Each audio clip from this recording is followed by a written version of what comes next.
Hey guys, Oscar and Sunny here with another episode of Parenting on Mission.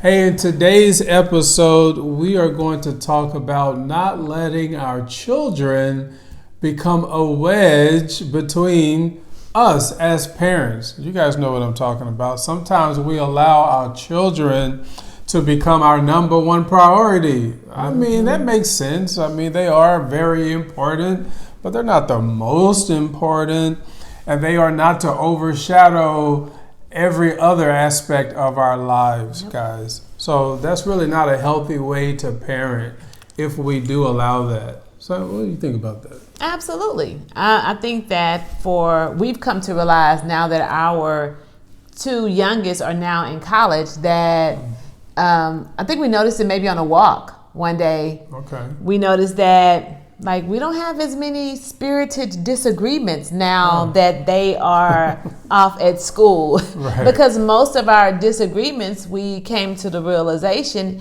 is usually about our children. I mean, so passion is healthy. And it didn't mean anybody was wrong in a disagreement. Yeah. However, the wedges are not healthy. Right. And so for today, I think for parents is to not avoid having disagreements, to know that disagreements are normal. Okay. But the disconnect is where, it's a choice. It's a choice, a parenting choice. Okay. Yeah, I mean, what you just said, and that's very important for us to realize as parents, is that disagreements are normal. I mean, we don't have to agree on everything. I used to think that until I became a more mature and realized that I don't have to agree with everything, and Sunny doesn't have to agree with everything. But as long as we find some middle ground that we both can live with, I think that works. But I think it's too focusing on what's the goal. Where is it that you want to go? What is it? Because usually when you're parenting, you have the same goal is for your children to thrive, to be healthy, to make a good choice, for them to be well-rounded or good individuals for your children. So that's the goal. Right. It's just our perspectives may be different. Exactly. But you know, one thing that will help us stay focused and to avoid this is always keeping the chicken before the egg. Like, what came first? Chicken. That's an age-old question. The chicken. The chicken came first, and then there was the egg, right? Right. You know, oftentimes we let our children come first, and children do not come first. I know I don't know, is that counterintuitive, or do you all think that your children should come first? But no, they didn't. They were not here first. It was Sunny and I first. Right. And then our children came. Our children are very important. I mean. Right. Yeah. But definitely, and I think it doesn't sound good. Okay. I think that it's not palatable sometimes for us to say that we come before our children. Okay. I think as parents, we think, oh, well, our children come first, and it sounds really good. It makes our heart feel really well. Yes. Oh, however, sometimes we even tell our children, oh, you're the most important thing in mind. But that shouldn't be the case. I think it's very important for us to think about couple care, or even if you're a single parent, self-care is always most important. What are our emotional needs? What are our physical needs? What's our identity outside of parenting? Okay. And then making sure that we connect as a mom and dad. Okay. I mean, we talk about this and we see it so often, and sometimes I wish we could come up with another analogy, thinking about the airplane, right? But it's so true. You put your oxygen mask on first. If you are not mentally as a parent, physically, emotionally, financially well, then your children won't be. How can you pour into something if you are not thriving, if you're on your reserve? Yeah. So I think when we think about the chicken and the egg, the self-care is a very important component in parenting. Right. Guys, we just have to be careful and to not allow all of our focus to be on our children. I mean, if all of my focus it's just now on my children, and I neglect Sunny, that's not a healthy relationship. No, that's not good at all. And she will not go for that. No, I would not go at all. And I think it's vice versa. Well, of course. Yeah. And, but I cannot neglect myself even for you. Exactly. Right? So preacher. At the end of the day, we have to realize that we are an individual. Exactly. Like I'm Oscar. Mm-hmm. And then Oscar joined with Sunny. Exactly. Okay, then we became a couple. Mm-hmm. And then we had children. Right. Right? So, but I can't lose Oscar. And I can't lose Sunny and Oscar. Exactly. Right? And you can't lose Sunny. Exactly. So that's the key. But, okay, go ahead. Yeah, I just want to say children are an addition to the relationship. Mm-hmm. And an addition should never lead to subtraction. Right. No, it doesn't work well that way. I think that what happens is when our children grow up and they leave the house, they go off to college or whatever the case may be, a lot of couples suddenly realize that they poured everything into their children and did not do anything for themselves as a couple. Or as an individual. Or as an individual, because we have to realize that. I mean, just think about it. Your children should get the overflow of what's been poured into yourselves individually and as couples, because then you have something to pour into them. Sure. I have my own goals. I have my dreams that I want to accomplish in my life. And, the relationship that I have with you is never should be overshadowed with the relationship that I have with my children. Right. The relationship I have with you should always come before the relationship that I have with my children. Yes. That's just the and natural the relationship order. you have with yourself. Of course. Our relationship should not overshadow you as an individual. Correct. Or me as an individual. Yeah. And I think that's where we sometimes forget, but I think we're hesitant as parents because that communication, I don't want to have those tough conversations, say, concerning our children in making decisions for them and their future or who they're going to be. Can they go to this place? Can they not go here? Yeah. How are we making those types of parental decisions, right? Sure. So we avoid those decisions because it becomes difficult. Right. Well, it is difficult. And if I look back over our now 25 years of marriage, and we've been together for 27 years, but we've been married for 25 years. That's and correct. We have 3 children together. And over those 25 years, most of our spirited, I'm not going to call them disagreements, but we're just going to call them spirited discussions. You Lots guys of know spirit and passion. What spirited means? That means sometimes we may raise the voice just lightly, not a lot, right? Yeah. We may be a little more firm in our words and things of this nature, and you guys know what spirit means, right? So when we have passion about things, we have spirit. And our children are important to us. Now, when I say they're not the most important, I mean probably number 3. Right. When you look at everything, that they are very important. So it's normal to have spirited discussions about things that are important to us, right? Right.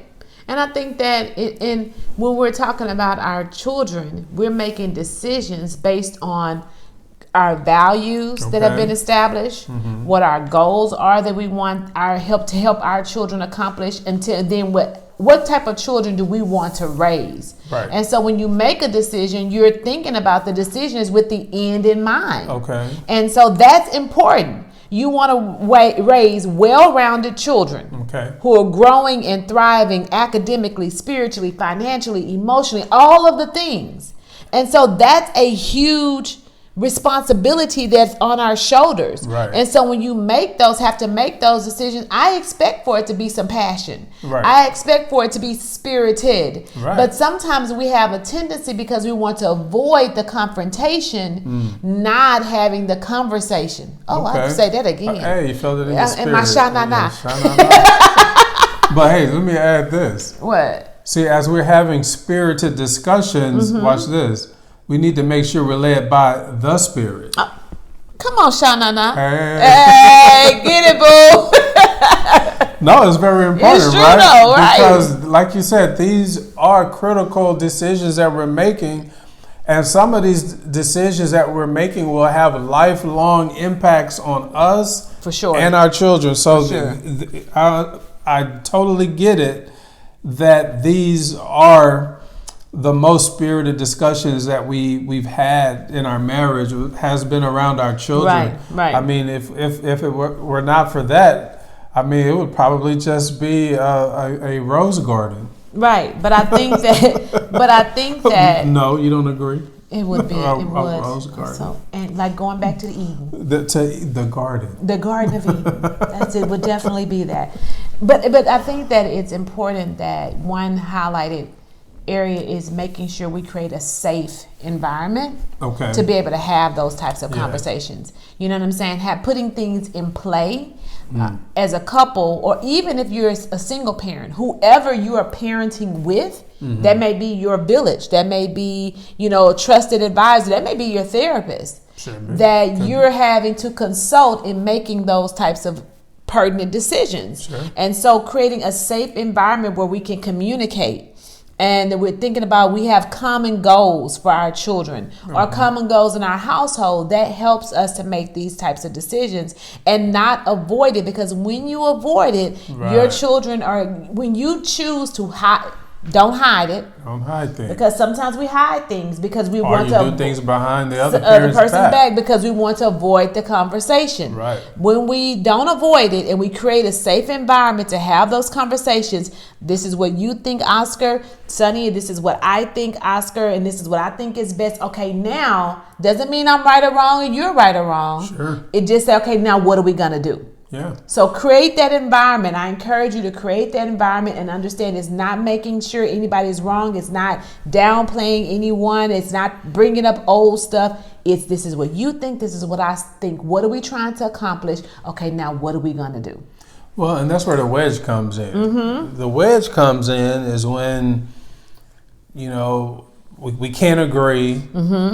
And then one parent is kind of going behind the other parent's back or doing things, as you say, in secret, or telling the child this and telling the other parent something else. Right. See, then what we're starting to do is to erode our trust that we have in a relationship. Yeah. And if you don't have any trust in a relationship, guess what? You really don't have a relationship. Yeah. And your children, they start to pick up on these things. Like, okay, I can go to mom and she's going to go to bat for me for this. I can go to dad. He's all about this. And then they start playing each other, off of each other. And that's good that they can go to one.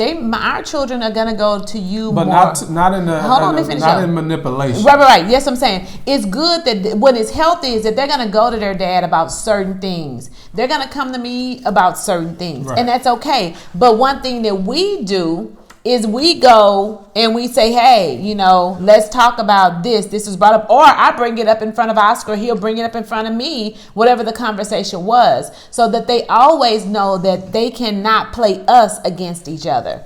I think that's important. Sure. Well, guys, the key in parenting is for us, as we said, not to lose ourselves and not to lose the relationship that we have with the other parent.